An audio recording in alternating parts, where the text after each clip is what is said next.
Shalom Aleichem. We are in Hilchot Talmud Torah, Perek Aleph. I'm sharing the screen with you now. And we shall perhaps recap briefly what we saw at the end of the last shiur.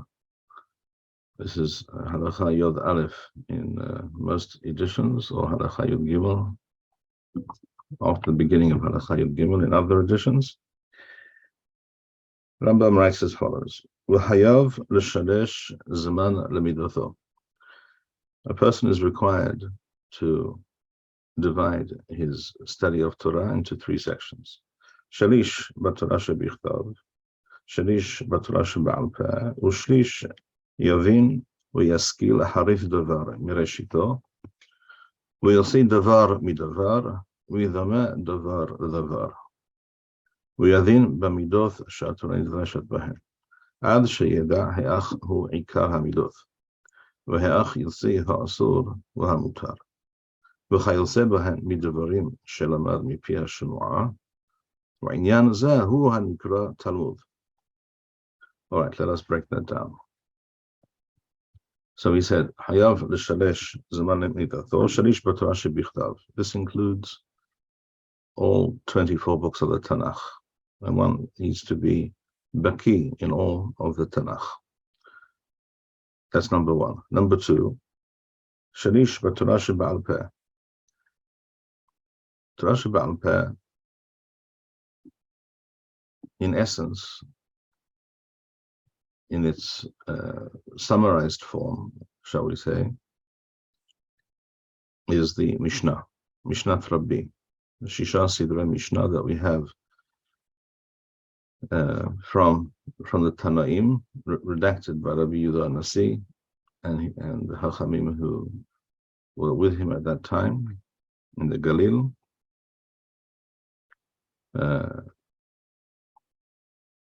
Towards the end of the 2nd century, the Minyan HaNusrim, according to the Gregorian calendar. But we shall see in a moment that this also includes more than just the Mishnah. But now we continue for a moment. Ushlish yovin v'yaskil aharif davar mirashito. Here Rambam begins a somewhat lengthy but very precise and very profound explanation of the term Talmud.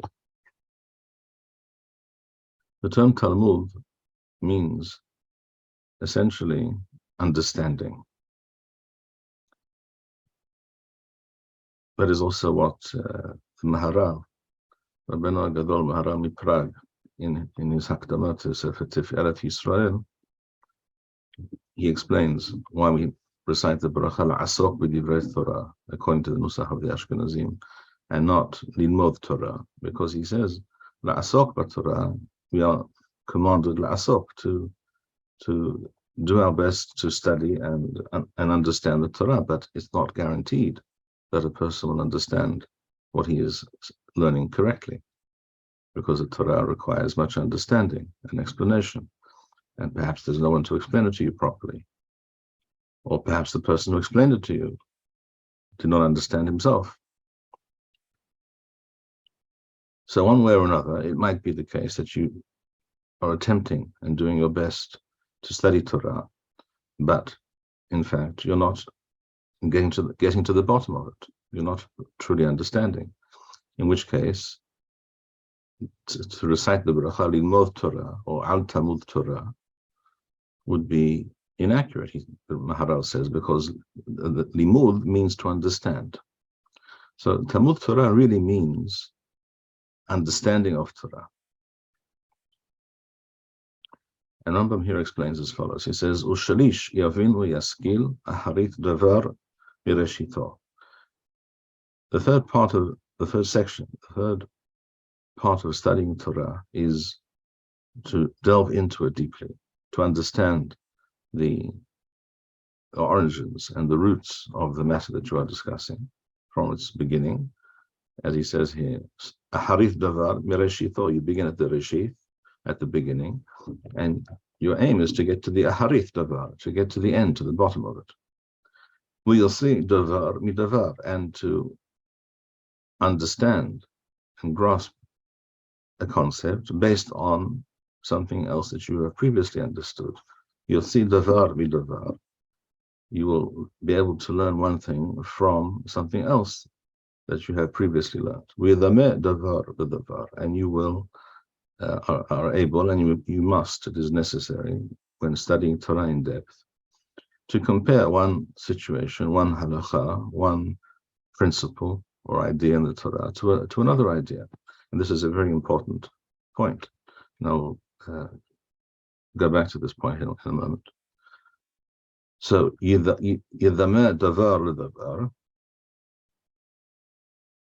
you need to compare different cases, different ideas, different statements, and understand where they are in fact identical or similar and where they are different, or the situation, how the situation is different. And to study the pesukim as they are explained in the Midrashei Halakha, for example. Yadin b'midot shehaTorah nidreshet bahen, ad sheyeda he'achu ikar midot, so that you understand how it is correct and proper to understand and explain these pesukim and the ideas that flow from these pesukim.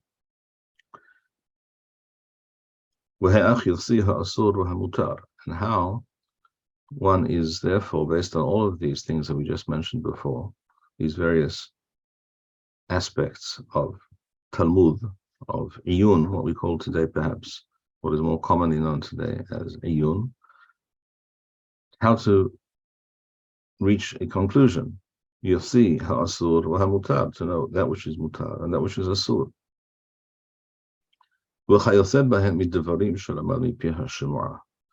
And all such things, midvarim shelamad pi hashemua. The word shemua means literally tradition.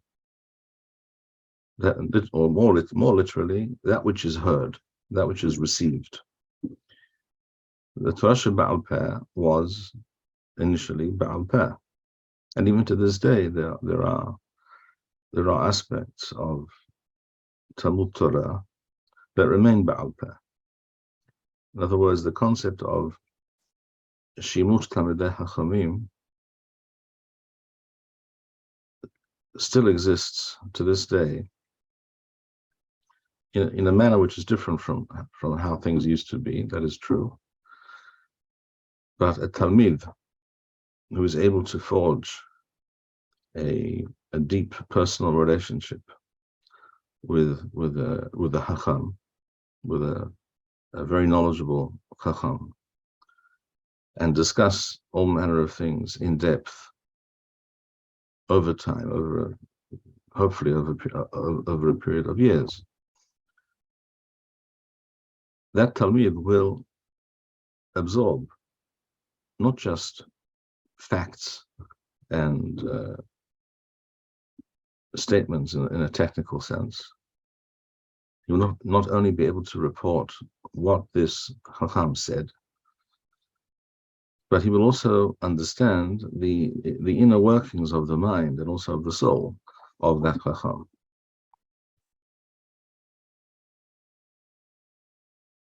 And that is frequently, not always, but frequently not fully conveyed in writing. Sometimes it can be understood from that which is written. In other words, a certain Chacham wrote something on a given subject, or wrote a particular book, or what have you, on matters of Torah. If that person is very very talented and very has a great ability to convey in writing how he approached this subject, and how he analyzed it, and what sources he looked up,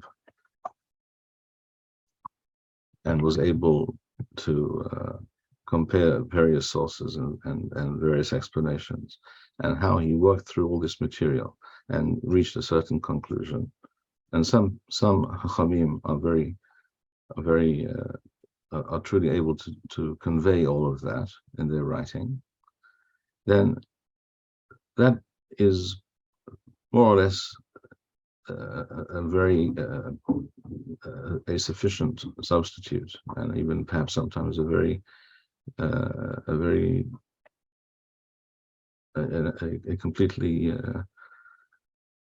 satisfactory substitute for hearing this literally from the Chacham's mouth. And yet, nevertheless, there may well be frequently, by discussing certain things Ba'al Peh, face to face, often there will be aspects of this subject and that Chacham's thinking that come through that were not fully conveyed perhaps in writing. So, for example, none of us can learn or speak directly to Rashi or to Rabbi Akiva Eger, but if we fully understand how to read and glean from what we read of their words, what brought them to understand something in a certain way, it's almost like having a chevruta with that chacham. It can be that way, and we should strive for that kind of intense and profound understanding of how the chacham explains what he is saying in writing.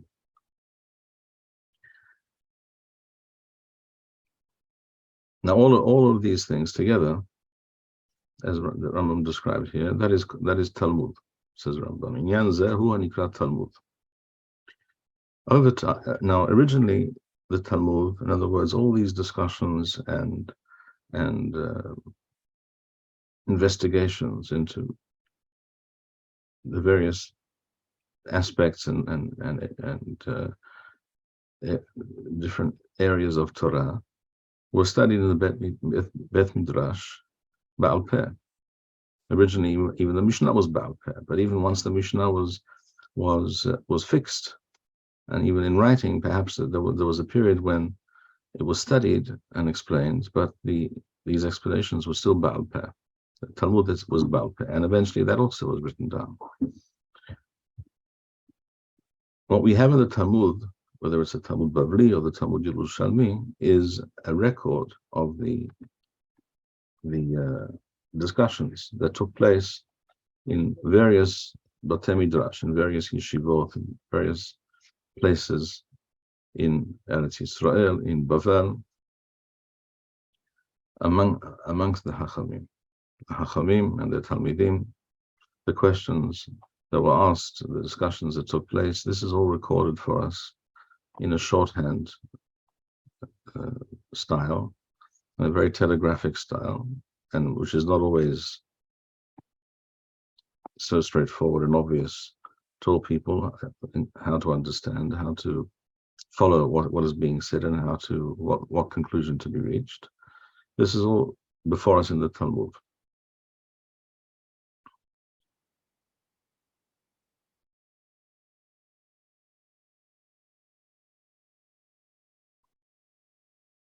So when Rambam speaks about this third section of the third part of Talmud Torah, which he describes as Talmud, he's not only referring to taking the actual daf of the Talmud, of the Gemara, and reading it and understanding it. That, of course, also is Talmud. That is the study of the Talmud, obviously. But when one looks into a particular topic, not just by reading a few words or lines or an entire sugya in the Talmud on that topic, but one looks into all the various sources that pertain to that matter, and one sees that there are different opinions on this halacha, shall we say. Looking into this, investigating in depth, and trying to get to the bottom of this, which is not written in the Talmud. The Talmud is a starting point, perhaps, or a midpoint in the discussion, but it's not all that information will not be in the Talmud. You will not find in the Talmud the opinions of the Geonim and the various Rishonim, and how to understand and compare and follow all the argumentation and see all the different Girsaot, the different readings of the text. This does not appear on the daf of the Talmud before you, but that is also called Talmud, because that is studying be'iyun, that is trying to get to the bottom of something and understand it fully from beginning to end. Lahaskil aharith davar mireshito, as Rambam wrote. So having said that Talmud Torah needs to be divided into these three categories, Rambam continues. This is now halacha yod daled or yod beth. Kesav haya ba'al umanuth. Assuming that the person was some form of artisan or had some kind of trade, and that was his livelihood. V'haya osek b'melacha shalosh sha'ot bayom. And his want and his it's sufficient for his needs to work at what it is that he does. Let's say he is a carpenter, so he works in his carpentry workshop 3 hours a day. Uva Torah tesha. You see already the division of time that we should be aiming for. In other words, לעשות Torah עיקר והמלאכה תפל. As it states in the Mishneh in Masechet Avot, which we'll mention another time perhaps. So what do you do with these 9 hours? Well, because he says kore, Rambam writes kore. Kore, to read, is the first step in studying Tanakh, which many people often forget. They read, sometimes many people read a few words or a pasuk, and they immediately rush off to the Mefarshim. And that's a mistake. First of all, you just read a chapter, read 10 pasukim, read a parasha, depending on the material, the text before you. Read it, maybe even read it twice, and then begin to and ask yourself, first of all, did I understand all these words? Did I understand what's going on here? Maybe you have questions. You can also note those questions mentally, or you can jot them down, and then you can begin to look at the various pasukim. The various mefarshim, the various commentators. So first of all, you have to be koreh. When it comes to Tanakh, the ikar is first of all likroth. Likroth is to read, literally, with one's mouth, aloud. So Rambam is talking about a division of study of Torah into 3 categories, and he's giving you equal portions. In other words, 3 hours Torah shebichtav, 3 hours Torah sheba'al peh. Torah sheba'al peh means essentially Mishneh and Baraitov, other Tanaic material, shall we say. That is all called Torah sheba'al peh. I think this includes Midrashei Halacha and also Midrashei Agada, Midrashei Agada we will see in a moment. ובשלוש מתבונן בדעתו להבין דבר מדבר. And the third category, which is also 3 hours, according to the Rambam, so it's 9 hours altogether, one is involved in understanding things in greater depth, which is what we call, as we said, Talmud.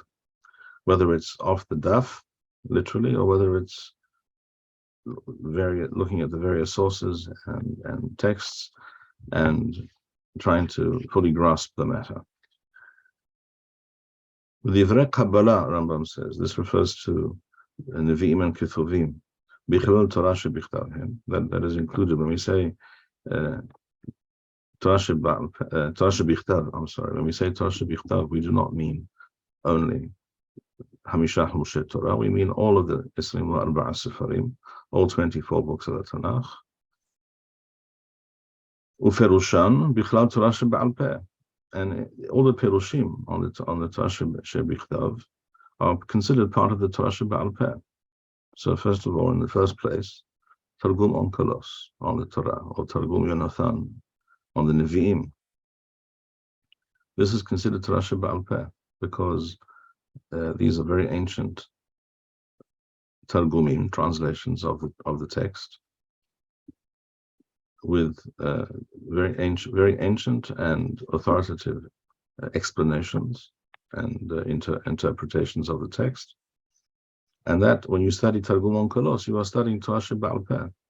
It's not Torah shebichtav. It's not what was given directly from Hashem, but it is the distilled, brief, and close to the literal pshat of the text, the distilled perush of the Chachamim that Onkelos heard from the Chachamim in his generation, Rabban Gamliel, Rabbi Eliezer, Rabbi Yoshua, as mentioned in the Talmud. והעניינות הנקראים פרדס בכלל התלמוד. Pardes, as you will recall, perhaps in Hilchot Yesodei Torah Perek Daled, we saw there Rambam discusses Ma'aseh Bereshith, Ma'aseh Merkava. These are more esoteric aspects of the Torah. It is dubious whether we actually have any accurate knowledge or understanding of these concepts today. But that's a longer discussion. What we definitely do have are various works and texts which provided a deeper, more profound understanding of the backdrop and the underpinnings of the Torah. Not only the halachot, the practical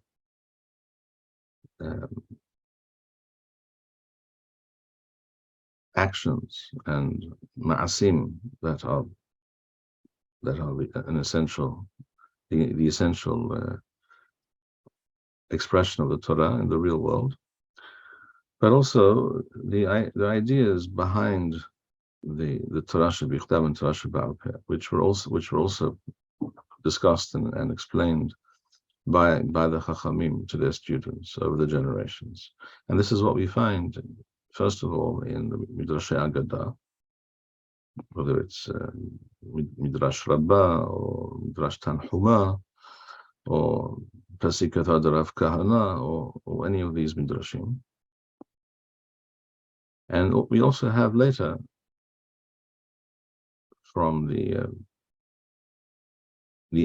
end of the period of the Geonim and following subsequent generations, we have various works such as Mivhar HaEmunot VaDe'ot of Rav Sa'adia Gaon, and we have Moreh Nevuchim of Rambam, we have Sefer HaKuzari of Rabbi Yehuda Halevi, we have Sefer Chovot HaLevavot. All these works are very, very important. They all have their own approach. None of these Hachamim were identical or precisely repeated the ideas of anyone else. They all had their particular way of presenting the material and various topics and subjects that they wish to stress more or less.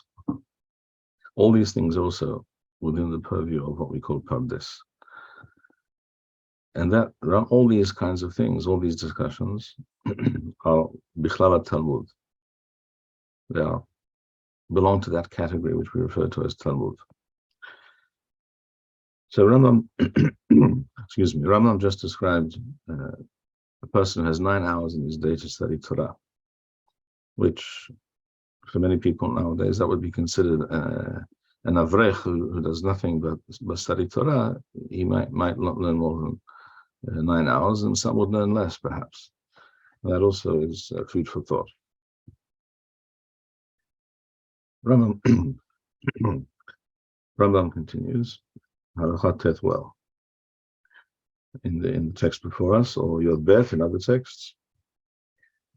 This is true, says Rambam, when a person is younger and still making his way through the Torah, still excuse me, when a person is younger and still making headway through the Torah for the first time, perhaps, or even if he's studied Sefer Yisrael before, but he has to go over it and he has to become more familiar with the text and understand the topics and the ideas discussed there more fully. So this is all b'tchilat Talmudo shel Adam, when a person is younger. But aval k'sheyagdil b'chokhmah, when as a person knows more, studies more, v'lo yatzorich lo lilmod Torah shebichtav v'lo la'asok tamid b'Torah sheba'al peh. Having already spent years studying the Torah shebichtav and the Torah sheba'al peh, shall we say the Mishneh, and these parts of the Torah, the person knows already quite well. You cannot simply set those things aside. Rambam says, no, that's not possible. Yikra be'itim mezumanim Torah shebichtav v'divrei hashemua. A person still has to set aside time to constantly review and read Tanakh on a daily basis, and the same is true for Divrei HaShemua, what we find summarized in the Mishnah. And this is so that a person will not forget these essentials of Torah. But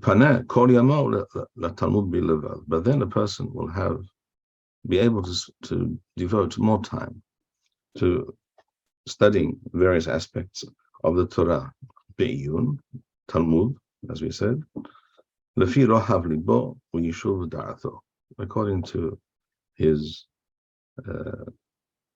abilities and his inclinations and his ability to focus and etc. So Rambam has said here two things.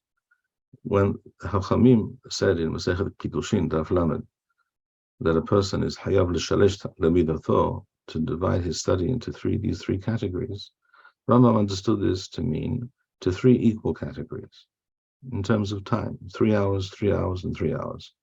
Or if a person has, shall we say, 3 hours a day, not 9 hours a day, so it would be 1 hour for each category.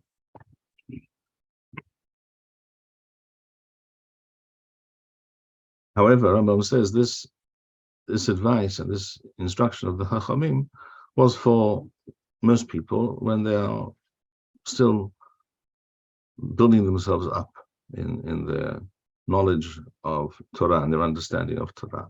But as time goes on, this division of time can and should change, should be modified, so that a person is spending more time, shall we say, 2/3 of his time on the Talmud, on the in-depth learning and understanding and research, and 1/3 on repeating and going over the Torah that he has already studied, so that he will not forget. So he could spend 1/3 of his time studying Tanakh, Mishneh, and also going over the Talmud, reading off the daf, reading off the page, and to remain familiar and constantly have it at his fingertips. And 2/3 of his time, perhaps, he could devote to studying various aspects of the Torah in depth. So says Rambam. certain other Rishonim explained that even at the outset, this division of study of Torah into three categories is not necessarily referring to an equal number of hours to be spent on each of those categories, but even from the outset, because Talmud requires more time, is a more time sensitive. It requires more time, more focus, etc., and is more difficult, more demanding. Therefore, the thirds are not equal thirds. So if a person, let's say, has 6 hours, it's not 2 hours for each section. It would be perhaps 1 hour for Torah Shebichtav, 1 hour for Torah Sheba'al Peh, and that would leave you 4 hours for Talmud, even from the outset. So explains the Ran on the Rif in Avodah Zarah and in Kiddushin. And so explains the Ritba in Masechet Avodah Zarah. On this, they are in agreement. And what we see here is that Rambam, to some extent, is also in agreement, because Rambam says that this division into three equal categories in terms of time will not be forever, but is for a time, for a period of time, but not for all time. So in principle, Rambam agrees, at least with regards to the later years of a person's study of Torah, if not at the beginning. The Gra, in his Be'ur on Shulchan Aruch Yeradea Hilchot Talmud Torah, also clearly holds by this opinion of the Ran. This Perush of the Ran, that the three sections, the three categories, one does not need to devote precisely the same amount of time to each category.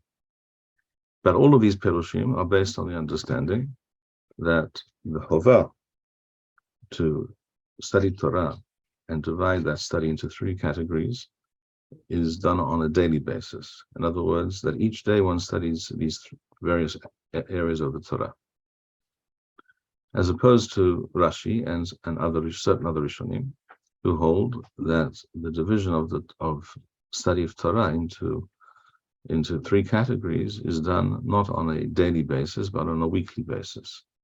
That is to say, Rashi says 2 days Mikra, 2 days Mishneh, and 2 days Talmud. There are a number of Rishonim who hold this opinion of Rashi, but as we have mentioned, we find in Midrash Shoher Tov on Tehillim, and we also find in all the Geonim, and this is also the view of Rabbeinu Tam and other Rishonim, that the intention of that statement was a division of each day into various sections, and that Pirush is Ikar, is the correct explanation.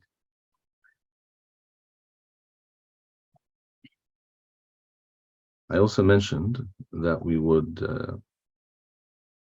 I would say something about the study of Torah Sheba'al Peh. Torah Sheba'al Peh,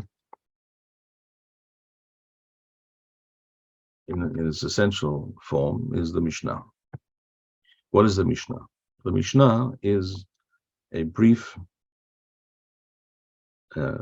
summary of all the discussions of the Hachamim in the Midrashei Halacha and other places, other Baraitoth, summed up in essentially telegraphic form, without much explanation, but giving you the conclusion, giving you the bottom line. That is what we find in the Mishnah. So what about the Mishneh Torah of the Rambam? When one studies the Mishneh Torah of Rambam, what is one studying? Because on the one hand, it is similar to the Mishnah. First of all, it quotes from the Mishnah copiously.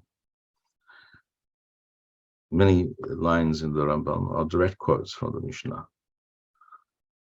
Second of all, the material is given over in a similar style to the Mishnah, the essential information with little explanation, without little background. On the other hand, as we know, the Mishneh Torah includes all the conclusions of the Talmud Bavli, the Talmud Yerushalmi. All those discussions are also summarized in the Mishneh Torah. So what is one studying when one studies Mishneh Torah of Rambam? Does this count as Torah Sheba'al Peh or Mishnah, or does this count as studying Talmud? Baal Tosafot Yom Tov, in his Hakdama to his Perush on Hilchot Harosh on Masechet Barachot, we have his Perush known as Ma'adnei Yom Tov and Divrei Hamudot of the Mahaber of the Tosafot Yom Tov on the Mishnah. He explains there why he chose the text of the Rosh as the basic text on which he would write his Hidushim and his remarks.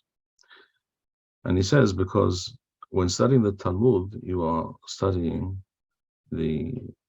essentially it's studying the Talmud with some further explanation and some additional information. The Rosh is an excellent summary of all of the above. That is to say, you're reading the Mishnah in the Rosh. If you just read the Rosh as it appears on the page, you have the Mishnah, you have the essential statements on that Mishnah from the Talmud and the essential discussions, very often quoted by the Rosh in the same language, the same words as the Rif, not always. So, and often he will mention that the Rif explains something in a certain way, but there's also perhaps another Perush. And he will also mention, of course, the Rosh will mention Rashi's explanation and discuss it, and the Tosafot. But this is all done in a very concise way, so that you hear the discussion, you hear more of the background than you would understand if you were just to read the Mishnah, shall we say, or even just read the Talmud, because you're hearing the Talmud with some further explanation and explication. So you hear Rashi, Tosafot, Rif, etc., and you also hear the conclusion of the Rosh. So you walk away with a very well-rounded and fairly complete, comprehensive understanding of what was said, what was discussed, and what the halakha should be. And therefore, the Baal Tosfot Yom Tov is of the opinion, and there were many other chachamim of this opinion as well. And the Gra also expressed the view that studying the Hilchot Harosh is a very important text to concentrate on. Tosfot Yom Tov thought that studying the Rosh was the ideal way to study halakha, and therefore he wrote a Perush or additional comments on the Rosh, on Barachot, on Hulin, and some other parts of the Rosh. In his Hakdama, he explains that if a person studies the Mishneh Torah of the Rambam, this is essentially the same as studying Mishnah or Torah Sheba'al Peh in these statements and these halachot that we discussed here, because you are hearing a very brief rendition of the halakha in the Lashon Mishnah, the language of the Mishnah, without explanation generally, or very minimal explanation. And therefore it's similar to studying the Mishnah. So having a Seder Limud, setting aside a time every day to study some Mishneh Torah is like studying Mishnah. And I think this is a very insightful and very correct statement of the Tosfot Yom Tov. So it is possible, and it's also recommended to study Rambam's Mishneh Torah on a regular basis, and that can be considered part of that category known as Mishnah, because it is Torah Sheba'al Peh, given over in telegraphic form without any or very little explanation, background, svara, the thinking and the reasoning behind these statements. That does not really appear in the Mishneh Torah as a rule.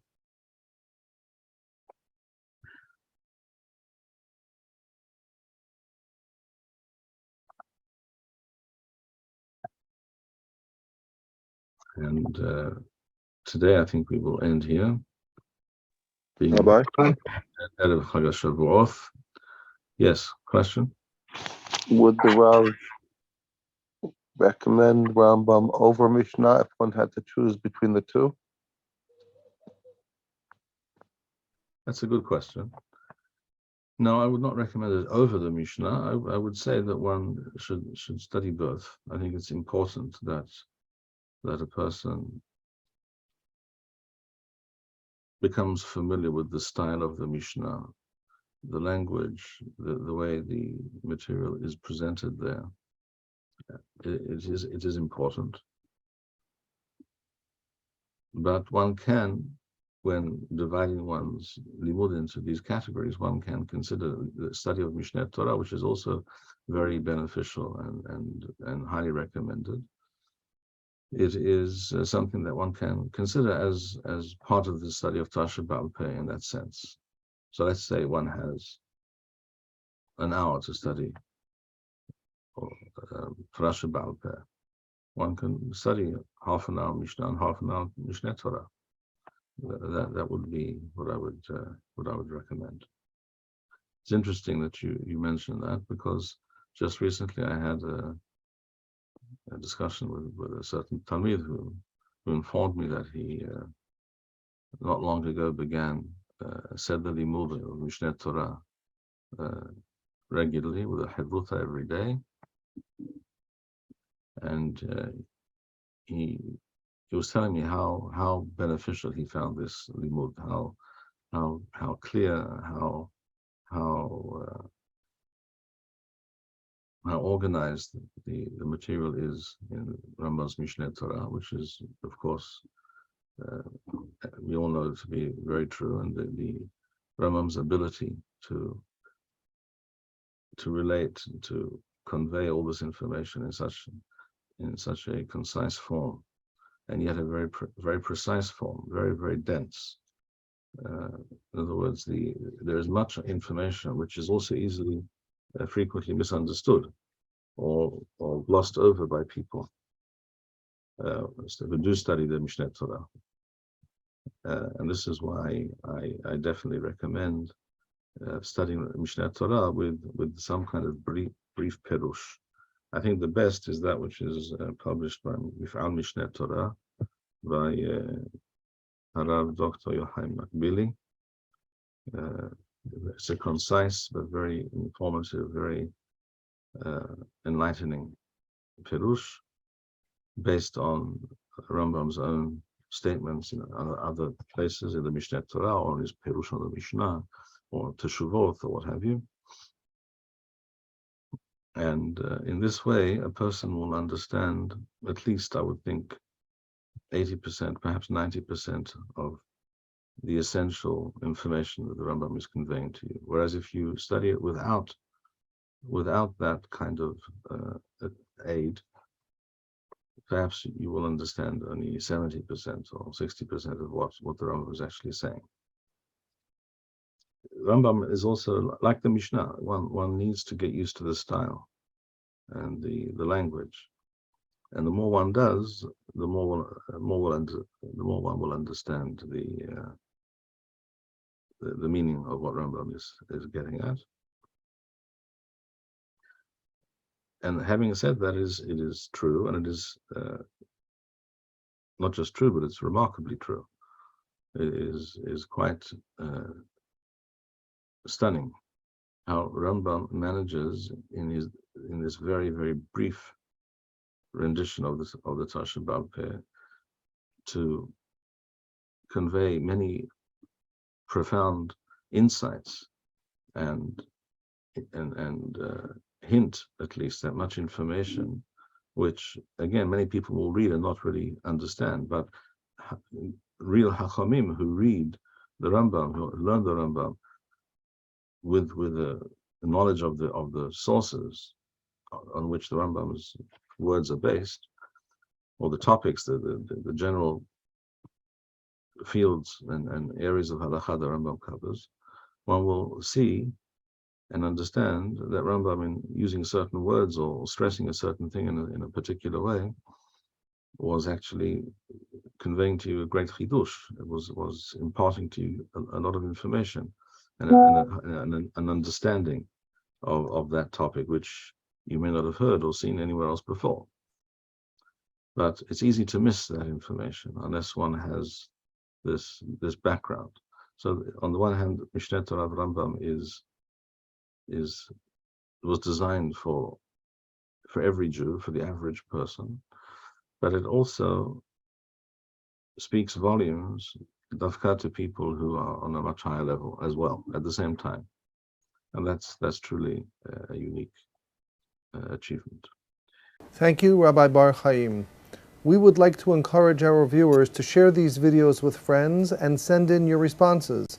We would also like to suggest the following opportunity to our viewers. If you identify with Rabbi Bar-Hayim's message and would like to sponsor or dedicate a video interview with the rabbi in honor or memory of a loved one, if you would like to obtain Birkon Nusach Eretz Yisrael or invite the rabbi for a speaking engagement, please email us at office@machonshilo.org.